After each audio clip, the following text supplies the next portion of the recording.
तो यहाँ पर कहते हैं नीचे से 1 2 3 4 5वीं पंक्ति, तो कहते हैं तृतीय पाद व्याष्टि अंतस, जागृत के पदार्थ स्वप्न के पदार्थ मिथ्या है चित्त के द्वारा कल्पित होने से, है ना। जागृत के पदार्थ भी चित्त के द्वारा कल्पित है, स्वप्न के पदार्थ भी चित्त के द्वारा कल्पित हैं। अब आगे कहते हैं तो किंतु जागृत के पदार्थ कैसे दो काल से अवच्छिन्न रहते हैं, स्वप्न के पदार्थ कैसे होते हैं, काल अवच्छिन्न रहते हैं, मात्र एक ही काल। जब तक आपने मनोराज्य कर रहा है तब तक देख रहे हैं, जब तक मनोराज्य समाप्त हो गया तो लीन हो जाते हैं, है ना। कहते अंतश्चित्त काला बहिश्चा द्वय काला। अंतश्चित्त तो चित्त काला होता है, जब तक आप कल्पना कर रहे हैं तब तक चित्त बने रहते हैं, जब कल्पना करना बंद कर दिया तब तक समाप्त हो जाते हैं। और बहिश्चा भायाश्चा द्वय काला, और भाया कैसे दो काल तक रहते हैं। स्वयं देवदत्ता, कल भी देखा था देवदत्त को, आज भी देख रहा हूँ, तो दो काल हो गए, ठीक है ना। तो कल्पिता ये थे सर्वे, किंतु कैसे है दो काल देखने पर भी वो कल्पित ही है। दो काल वाले सत्य हो जाने चाहिए ना, वो भी कैसे चित्त के द्वारा कल्पित होने से मिथ्या ही है, ठीक है। एक प्रातिभाषिक सत्य है, एक व्यवहारिक सत्य है। और सत्य तो मात्र पारमार्थिक सत्य है, ठीक है ना। पारमार्थिक ही एक सत्य, व्यवहारिक सत्य है। दो काल तक रहने वाले को व्यवहारिक सत्य बोल लेते हैं। काल तक रहने क्षण भर उसने चित्त काल तक जो रहते हैं वो उसको कौन से प्रातिभाषिक सत्य बोल देते हैं, ठीक ना। जब तक देख रहा है तब तक सत्य, जब देखना बंद हो गया, निद्रा टूट गई तो समाप्त हो गया, तो प्रातिभाषिक सत्य। अब कहते हैं चतुर्थ पाद को लेकर कहते हैं व्यवहारिक सत्य, स्वप्न को प्रातिभाषिक सत्य और आत्मा को पारमार्थिक सत्य। ना भाइयों द्वय काल है, कालत्व विशेषो कल्पितत्व व्यतिरिकरण अन्य हेतु का। की जो भाई है दो काल से, दो कालत्व विशिष्ट जो भाई है वह कल्पितत्व से भिन्न अन्य हेतुकत्व है। कल्पितत्व को छोड़ करके कल्पितत्व से भिन्न अन्य हेतु का भाई काल नहीं है। कल्पितत्व को दो काल से यहाँ पर कहते हैं दो काल से व्यतिरिक्त, दो कालत्व विशेष वाला, दो कालत्व में प्रतिविज्ञा हो रही है, तो दो कालत्व में जो प्रतिविज्ञा हो रही है वह कल्पितत्व से भिन्न, कल्पितत्व से व्यतिरिक्त अन्य हेतु के नहीं है। अर्थात दो काल वाला होता है ऐसी सत्य हो जाए ऐसी बात नहीं है।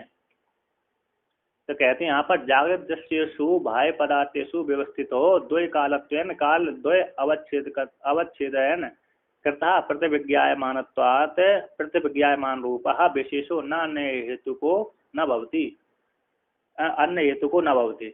यहाँ पर कहते हैं जागृत में कहते भाय जागृत हो, भाय और जागृत दृश्यों में जो भाय पदार्थों में व्यवस्थित जो दो कालत्व है, दो कालों से यानी काल द्वय के द्वारा अवच्छेद किए जाने से करते जो प्रतिविज्ञामान रूप है, प्रतिविज्ञा जिनकी हो रही है, ऐसे प्रतिविज्ञामान रूप जो विशेष है वह अन्य हेतु विशेष दिख रहा है, वो अन्य हेतुक नहीं है। अन्य हेतुक सत्यत्व का हेतु वाला नहीं, विशेष जो विशेष है वह सत्य का हेतु नहीं है। द्वय कालत्व से विशिष्ट जो भेद दिख रहा है, विशेष दिख रहा है, वो सत्य का हेतु नहीं है। विशेष से हो जाए सत्य हो जाए ऐसी बात नहीं, वो दोनों कल्पित ही है। विशेष जो विशेष अन्य हेतु को नहीं है। आगे कहते हैं यहाँ पर कल्पितत्व, कहते कल्पिते भी तथा वेद विशेष संभवात, कल्पित होने पर भी तथा वेद विशेष संभव हो जाए, इति संभव हो जाने से इति अत्र दृष्टांत। कल्पित होने से थोड़ा, कल्पित होने पर भी तथा वेद विशेष संभव हो जाता है, थोड़ा भेद हो जाता है। मतलब क्या हो जाता है, दीर्घ काल तक बना रहता है ना। विशेष में एक स्वप्न का है, एक जागृत का है, तो दीर्घ काल तक थोड़ा बना रहता है। कहते यात्र यहाँ पर भी स्वप्न दृष्टांत डालना चाहिए, विशेष में भी यहाँ पर भी मतलब यहाँ पर भी मिथ्यात्व में स्वप्न दृष्टांत ही जान लेना चाहिए। भली दो काल है, प्रतिविज्ञा हो रही है चित्त के द्वारा कल्पित होने से दोनों मिथ्या ही है, इसलिए यहाँ पर भी दृष्टांत कहते सर्वम भाय आभ्यंतर पदार्थ मिथ्यात्वात्, सर्वम भाय आभ्यंतर पदार्थ मिथ्यात्वम चित्त दृष्टत्वात् प्रतिविज्ञामानत्वात् स्वप्नवत्, है ना। तो स्वप्नवत् यहाँ पर दृष्टांत डालने से अत्र यहाँ पर भी स्वप्न दृष्टांत भवति एवं। कहते यहाँ पर कल्पित होने पर भी तथाविध विशेष संभव हो जाने से इति अत्र यहाँ पर विशेष होने से कोई फायदा नहीं। अखिल मात्र प्रतिविज्ञा मात्र होती, विशेष में इतना है, दो काल तक बने रहते हैं और चित्त के द्वारा कल्पित दोनों है, इसी मिथ्या ही है। यद्यपि सर्वम जगत जगत भेद जातम कल्पितम, कहते हैं यद्यपि सर्वम जागृत भेद समुदाय जातम, जो यद्यपि संपूर्ण जागृत भेद समुदाय कैसा कल्पित है, तथापि तत्र जागृत में जो कल्पित है तत्र वहां पर यथाउक्त जो विशेष स्पष्ट सिद्ध थी, तत्र उस जागृत अवस्था में यथाउक्त विशेष स्पष्ट रूप से सिद्ध होता है। और स्वप्ने कहते स्वप्ने सर्वस्व भेद समुदाय से कल्पितत्व, कहते स्वप्न में संपूर्ण भेद समुदाय का कल्पित होने पर भी प्रतिविज्ञामानत्वात्, है ना, प्रतिविज्ञामानत्व होने से जागृत में भी तदुत्पत्ति, स्वप्न में भी कभी कभी प्रतिविज्ञा होती है। जैसे जागृत में प्रतिविज्ञा हो रही, जागृत में तो होती है प्रतिविज्ञा, लेकिन स्वप्न में भी ऐसी भ्रांति होती कि मैं प्रतिविज्ञा देख रहा हूँ, होती कि नहीं होती। कहते हैं वहां पर कल्पित होने पर भी प्रतिविज्ञामान होने से जागृत में भी तदुत्पत्ति, जागृत में भी कैसी उत्पत्ति हो जाती है मिथ्यात्व रूप से। जैसे स्वप्न वहां भी प्रतिविज्ञा हो जाती कभी कभी, स्वप्न में भी, और जागृत में प्रतिविज्ञा होती है। इसी वहाँ स्वप्न के भी चित्त के द्वारा कल्पित होने से मिथ्या है, तो जागृत अवस्था दो काल छिन्न। स्वप्न में भी कभी कभी भ्रांति से हो जाती है ना, स्वप्न में भी कभी कभी व्यक्ति को, मैंने कहते आज इसको देखा, कल भी मैंने देखा था, आज जो दिख रहा है अभी, ऐसी प्रतीति हो जाती है कि कल्पित होने वाली प्रतिविज्ञामान होने से, जागृत में प्रतिविज्ञा होने से तद उत्पत्ति कल्पित रूप से उत्पत्ति हो जाती है, क्योंकि दोनों में चित्त के द्वारा कल्पित है, दोनों में कैसे चित्त के द्वारा ही कल्पित होने से मिथ्या ही है, इस प्रकार से सिद्ध हुआ। अब आगे कहते हैं स्वप्न जागृत योवर अपि मिथ्यात्वे स्फुट अस्फुट अविभास विभाग अनुपत्तिर न अविशेषेण मिथ्यात्म इति आशंका। कहते स्वप्न अवस्था और जागृत अवस्था दोनों का भी मिथ्यात्व हो जाने पर, स्वप्न अवस्था और जागृत अवस्था दोनों का मिथ्यात्व हो जाने पर भी स्फुट और अस्फुट अविभास विभाग से, जागृत का तो स्पष्ट विभाग है, स्वप्न का तो मिथ्यात्व स्पष्ट है, किंतु जागृत का स्पष्ट नहीं है, ठीक ना। तो मिथ्या होने पर भी स्फुट और अस्फुट अविभास का विभाग की उत्पत्ति न होने से समान रूप से अविशेषण समान रूप से न मिथ्यात्म, समान रूप से आप दोनों को मिथ्यात्व नहीं कह सकते। इति आशंका को लेकर अव्यक्ता कहते हैं, अनुमान बताया यहाँ पर, कहते बाह्य आभ्यंतर पदार्थ मिथ्यात्म चित्त कल्पितत्वात् ये कल्पिता ते मिथ्यात्म। बाह्य और आभ्यंतर पदार्थ कैसे मिथ्या हैं, चित्त के द्वारा कल्पित होते हैं, जो कल्पित होते हैं वे मिथ्या होते हैं, ऐसा जो अनुमान बनाया पूर्व सिद्धांति ने। कहते आप वहाँ पर स्पष्ट और स्वप्न अवस्था में है तो स्वप्न अवस्था वाले पदार्थ का तो स्पष्ट मिथ्या है, किंतु जागृत अवस्था का यहाँ पर स्पष्ट है मिथ्या नहीं दिख रहा है। स्फुट अस्फुट का अविभास का विभाग की उत्पत्ति न होने से तो आप सामान्य रूप से दोनों को मिथ्या कैसे सिद्ध कर रहे हैं, ऐसी आशंका को लेकर सिद्धांति उत्तर देता है। कहते अव्यक्ता एवेन तस्तु स्फुटा एव च एव ही कल्पिता एव ते सर्वे विशेषस्त्विन्द्रियान्तरे। कहते हैं अव्यक्ता एव ए अंतस्तु, ये मन के भीतर चित्त के भीतर जो पदार्थ दिख रहे हैं, है ना, मन के भीतर चित्त के भीतर स्वप्न के भीतर जो पदार्थ दिख रहे हैं वे अव्यक्ता एव वासना मात्र है। कितने हैं, अव्यक्त हैं, व्यक्त नहीं है, वासना मात्र है। स्फुट एव चाहे वही, और बाहर जो दिख रहे हैं वो स्फुट ही दिखते हैं, बाहर जो दिख रहे हैं घटपट जो दिख रहे हैं वो स्फुट ही दिख रहे हैं, किंतु स्वप्न के भीतर चित्त के भीतर जो दिख रहे हैं वो वासना मात्र हैं, अव्यक्त हैं, व्यक्त नहीं है। कल्पता ये ते सर्वे, क्या स्वप्न के बाहर दिख रहे हैं, चित्त के भीतर दिख रहे हो, क्या चित्त के बाहर दिख रहे हैं, वो दोनों ही कैसे कल्पित ही हैं। कल्पिता एव ते सर्वे, सर्वे कैसे कल्पित ही है। विशेषस्तु इंद्रियांतरे, विशेषता क्या है कि स्वप्न के भीतर दिखने वाला एक इंद्रिय रूप मन के द्वारा दिख रहा है, स्वप्न के विशेषता इनमें दोनों के बाहर और भीतर में विशेषता क्या है, एक जो भीतर दिख रहा है चित्त के भीतर दिख रहा है वो मात्र इंद्रिय रूप मन के द्वारा ही देखा जा रहा है। किसके द्वारा, मन के द्वारा दिखता है। और एक भार वाला कहते इंद्रिय और मन के संयोग से दिखता है। बाहर का तो इंद्रिय और मन के द्वारा संयोग से दिखता है, और अंदर का तो इंद्रियों की वृत्ति और मन के द्वारा देखा जाता है। इंद्रिय की वृत्ति ही वहां पर मन रूप से परिणित हो जाती है, तो मन के मात्र द्वारा देखा जाता है। ये विशेषता है। स्वप्न में किसके द्वारा? मात्र मन हो गया और इंद्रिय की वृत्ति हो गई, और जागृत अवस्था में मन और इंद्रिय दोनों का संयोग से दिखता है। ये विशेषता है।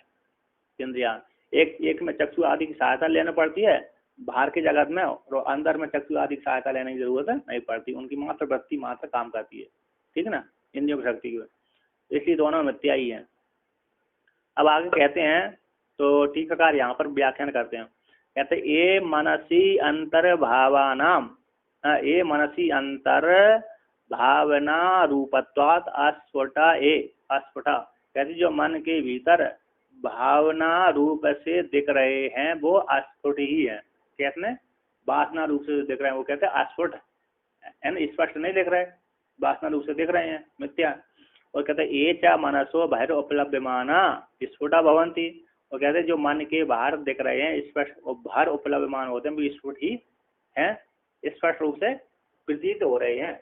एक तो मन के भीतर जो दिख रहा है वो स्पष्ट रूप से प्रतीत नहीं हो रहा है, स्पष्ट नहीं है ना, और जो मन के बाहर दिख रहे हैं घटपट आदि विषय दिख रहे हैं चक्षु आदि के माध्यम से वो स्पष्ट ही होते हैं, स्पष्ट है। ते सर्वे मना स्पंदन मात्रत्वेन कल्पिता, ये दोनों सर्वे मन के भीतर और मन के बाहर ये दोनों कैसे इस मन स्पंदित मात्र रूप से कल्पित है, मिथ्या है। कल्पित है मिथ्या, मन के ते सारे कल्पिता सर्वे मन स्पंदित मात्र है। मन अंतर इंद्रिय मन के द्वारा देखे जाते हैं, मन स्पंदित मात्र है। कहते हैं मिथ्या, यहाँ पर कहते हैं मिथ्या एव अंतर बहिर इंद्रिय भेद निमित्तम स्फुट और अस्फुटत्व विशेषा, कहते मिथ्या ही है। चाहे जागृत के कहो चाहे स्वप्न के कहो, पदार्थों को मिथ्या ही है। अंतर बहिर, अंतर और बाहर इंद्रिय भेद निमित्त को लेकर के ही स्फुट और अस्फुटत्व विशेष मात्र है। कैसा है? स्पष्ट और अस्पष्ट, स्पष्ट और अस्पष्ट के विशेष में क्या है? इंद्रिय को निमित्त को लेकर के अंदर बाहर, अंदर कहते हैं अंतर बाहर इंद्रिय भेद निमित्त को लेकर के स्फुटत्व और अस्फुटत्व विशेष मात्र है, किंतु दोनों मिथ्या है। न मिथ्यात्म अमिथ्यात्म व तत्र उपयुज्यते, तत्र वो विशेष है, मिथ्यात्म और अमिथ्यात्म में विशेषता नहीं दिखला सकता है ना। कहते जो विशेषता है स्फुटत्व और अस्फुटत्व, ये जो विशेष है उसमें मिथ्यात्व और अमिथ्यात्व में विशेषता उपयोग नहीं होता उसका, ठीक है ना। वो जो विशेष जागृत और बाहर का भेद में जो विशेष दिख रहा है वो विशेषता, वो विशेष मिथ्यात्व और अमिथ्यात्व में उपयुक्त नहीं है, वो दोनों ही मिथ्या है। तो कहते हैं तो मिथ्याभूतेषु अपि तद्दर्शनात्, के मिथ्याभूत पदार्थों में भी तद्दर्शनात् देखा जाता है। मिथ्याभूत पदार्थों में भी तद्दर्शनात्, तद्दर्शनात् यानी स्फुटत्व और अस्फुटत्व दर्शन होता है। जैसे मिथ्याभूत पदार्थों में रस्सी में सर्प मिथ्याभूत पदार्थ है, फिर भी उसमें स्फुटत्व देख लेते हैं, अस्फुटत्व देख लेते हैं।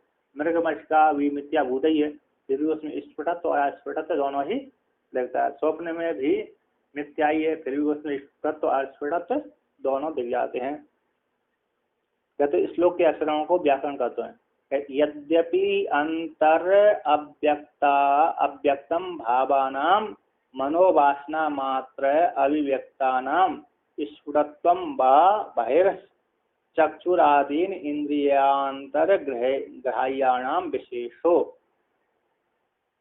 कहते हैं यद्यपि अंतर अव्यक्तम भावानां मनोमात्र वासना मात्र, कहते हैं जो अंतर दिख रहे हैं, अंतर जो अव्यक्त है वो भावना है ना, भाव दिख रहे हैं, भावों का अंतर जो अव्यक्त है भावों का मनोवासना मात्र है।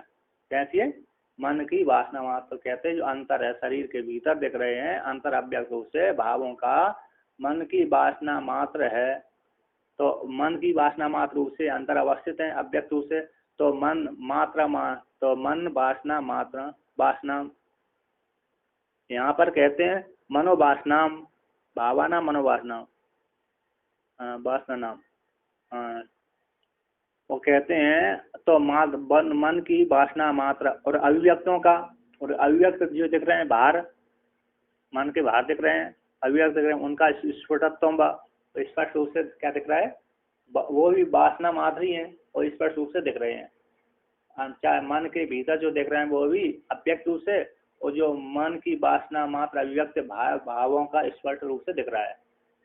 दो प्रकार, मन के भीतर भी दिख रहे हैं अव्यक्त रूप से, वो भी वासना मात्र हैं, और मन के बाहर जो दिख रहे हैं वो भी वासना से गृहीत होते हैं। किसके द्वारा?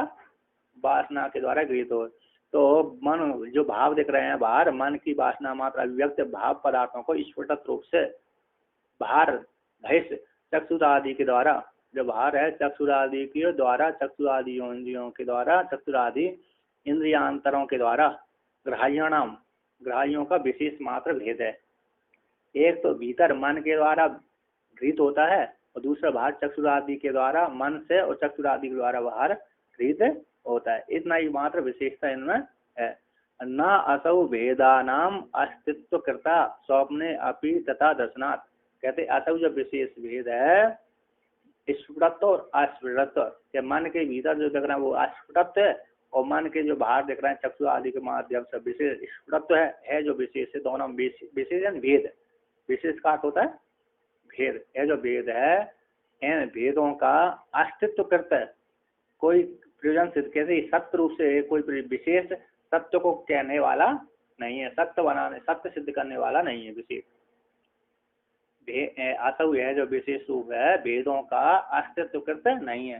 स्वप्न में भी, स्वप्ने अपि तथा दर्शनात्, स्वप्न में भी ये विशेष देखा जाता है। स्वप्न में भी कहीं पर रस्सी में, वहां भी स्वप्न में भी रस्सी में सर्प की भ्रांति हो जाती है ना।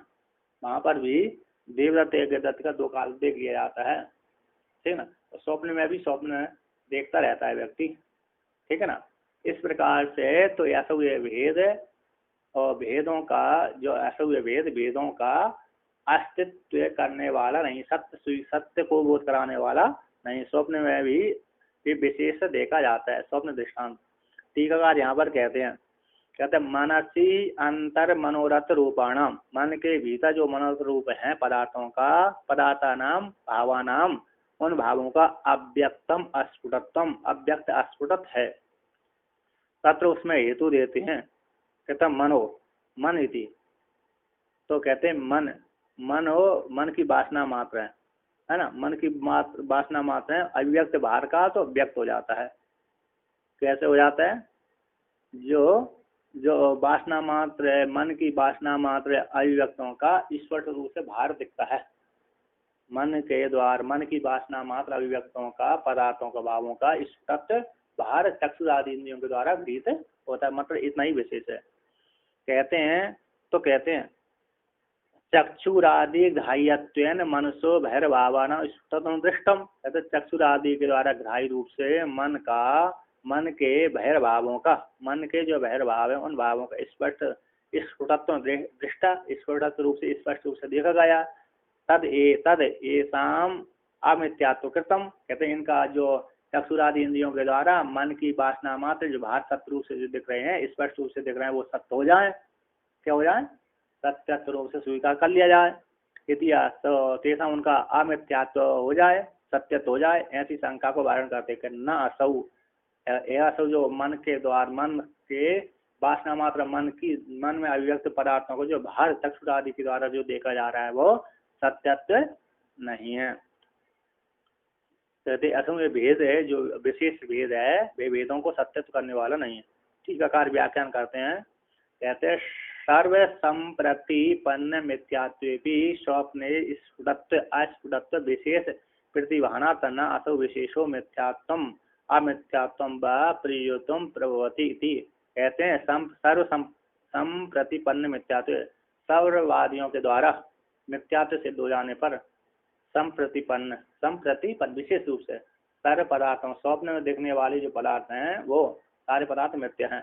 तो सर्ववादियों के द्वारा, सब सिद्धांतियों के द्वारा सर्व संप्रतिपन्न मिथ्यात्व हो जाने पर भी, स्वप्न के मिथ्यात्व हो जाने पर भी, और स्वप्न में कहते हैं, और जागृत के तो बहुत से लोग मिथ्या मानते, बहुत से लोग मिथ्या नहीं मानते, है ना।